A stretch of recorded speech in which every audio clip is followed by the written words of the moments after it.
రక్షకుడుగా ఈ భూమిపైకి వచ్చి ఉన్నాడు. హల్లెలూయా. ఈ రక్షకుడు అనే మాట గురించి మనము జ్ఞాపకం చేసుకుంటే, ఈ రక్షకుడు ఏం చేస్తాడో తెలుసా? నిన్ను నన్ను పాపము నుంచి, తన ప్రజలను పాపము నుంచి విడిపించుటకు యేసు క్రీస్తు ప్రభువారు ఈ భూమిపైకి వచ్చాడు. హల్లెలూయా. తన ప్రజలను వారి పాపముల నుండి రక్షించుట కొరకు ఆయన ఈ భూమిపైకి వచ్చాడు. అంటే ఈ పాపము అనేది మనం జ్ఞాపకం చేసుకుంటే, పాపం మనలో ఎక్కడి నుంచి వచ్చిందండి అని అంటే, ఏదేను వనములో నుంచి స్టార్ట్ అయింది పాపం. హల్లెలూయా. దేవుడు అవ్వ ఆదాముకు ఎప్పుడైతే ఈ పాపము ఉన్న పండు, ఆ తోట మధ్యలో ఉన్న పండుని ఎప్పుడైతే తినద్దన్నాడో దేవుడు, ఆ పండుని ఎప్పుడైతే తిన్నారో వాళ్ళ జీవితంలోకి ఏమి వచ్చింది? పాపం అనేది ఎంటర్ అయింది. హల్లెలూయా. అప్పుడు వరకు వాళ్ళు ఎలాగున్నారు? దేవుని స్వరూపము కలిగి ఉన్నారు, దేవుని మహిమను కలిగి ఉన్నారు, దేవునితో స్నేహం చేస్తూ ఉన్నారు, దేవుని సత్యమైన మాటలే వింటూ ఉన్నారు.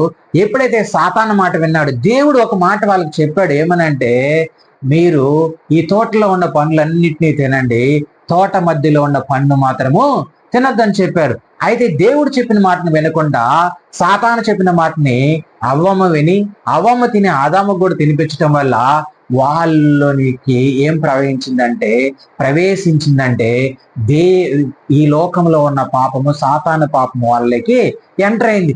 ఆ పాపమును మనలో నుంచి తీయట కొరకు అనేక మంది ప్రవక్తలను, అనేక మంది న్యాయాధిపతులను, అనేక మంది రాజులను, అనేక మందిని దేవుడు ఈ భూమిపైకి పంపించాడు. కానీ వధింపబడే గొర్రె పిల్ల వధింపబడితే కానీ ఈ పాపం ఏమవదు, ఈ లోకములో నుంచి అది ప్రక్షాళన కాదు, విమోచింపబడదు. అందుకనే తండ్రి ఈ లోకమును ఎంతో ప్రేమించి తన ఒక కుమారుణ్ణి ఈ లోకానికి పంపించాడు. ఆయనే నజరేయుడైన యేసు క్రీస్తు ప్రభువారు. హల్లెలూయా. ఆయనే రక్షకుడుగా ఈ లోకములోకి వచ్చాడు. ఆయనే శరీరధారిగా ఈ లోకంలోకి వచ్చాడు. ఎందుకనంటే ఆయన నీ కొరకు నా కొరకు విడవకూడని భాగ్యమును విడిచి ఈ భూమిపైకి వచ్చాడు. ఆయన ప్రేమ ఎంత గొప్పదో ఒకసారి జ్ఞాపకం చేసుకో.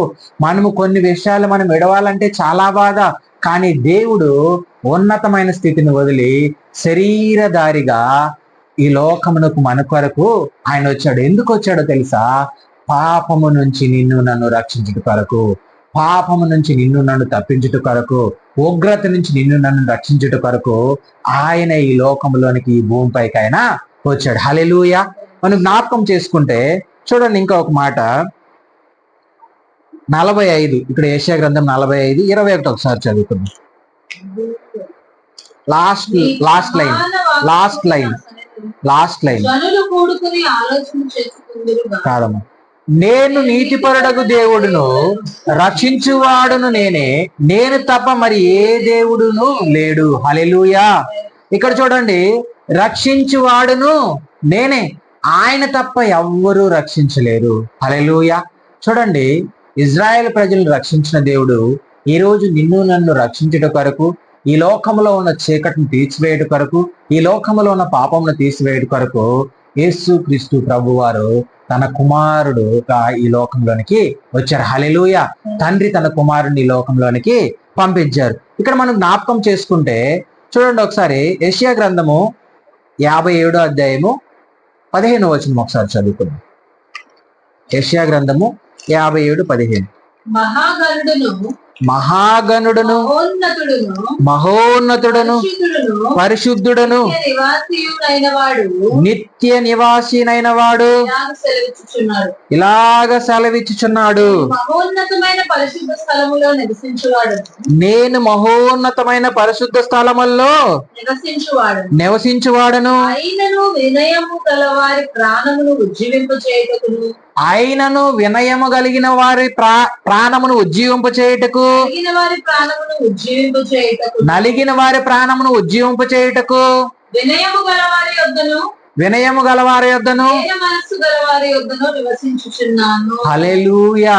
ఇక్కడ జ్ఞాపకం చేసుకుంటే, మహోన్నతమైన పరిశుద్ధ స్థలములో నివసించువాడను, ఇక్కడ ఆయనను వినయము గలవారి ప్రాణమును ఉజ్జీవింప చేయుటకు, నలిగిన వారి ప్రాణములను ఉజ్జీవింప చేయుటకు వినయము గలవారి యొద్దకు, దీన మనసు గలవారి యొద్దకు ఆయన ఏమై ఉన్నాడంట? నివసించుచున్నాడంట. హల్లెలూయా. సువర్తమానం ఎవరి దగ్గరికి వచ్చింది? ఎవరి దగ్గరికి వచ్చిందమ్మా? దీనుల దగ్గరకు. ఎవరు వాళ్ళు? గొర్రెల కాపరులు. లోకం వాళ్ళని వెలివేసింది, లోకం వాళ్ళని తక్కువగా చూస్తుంది, కానీ దేవుడు మాత్రం వాళ్ళని హెచ్చించేదానికి వచ్చాడు. హల్లెలూయా. దేవుడు వాళ్ళని ఉన్నతమైన స్థితిలో ఉంచేదానికి వచ్చాడు. ఆ రోజుల్లో అనేక మంది ఉన్నారు, కానీ దేవుని వర్తమానం ఎవరి దగ్గరకు వచ్చింది? గొర్రెల కాపరుల దగ్గరికి వచ్చింది. హల్లెలూయా. గొర్రెల కాపరుల దగ్గరికి దేవుని వర్తమానం వచ్చింది. దీన మనసు కలిగిన వారికి. వినయం అని అంటే చూడండి, ఎంతో తగ్గించుకునేవారు దగ్గరికి దేవుడు ఈరోజు వస్తూ ఉన్నాడు. దేవుని మాటలు వినిపిస్తూ ఉన్నాడు. అనేక మందిని రక్షించుట కొరకు ఆయన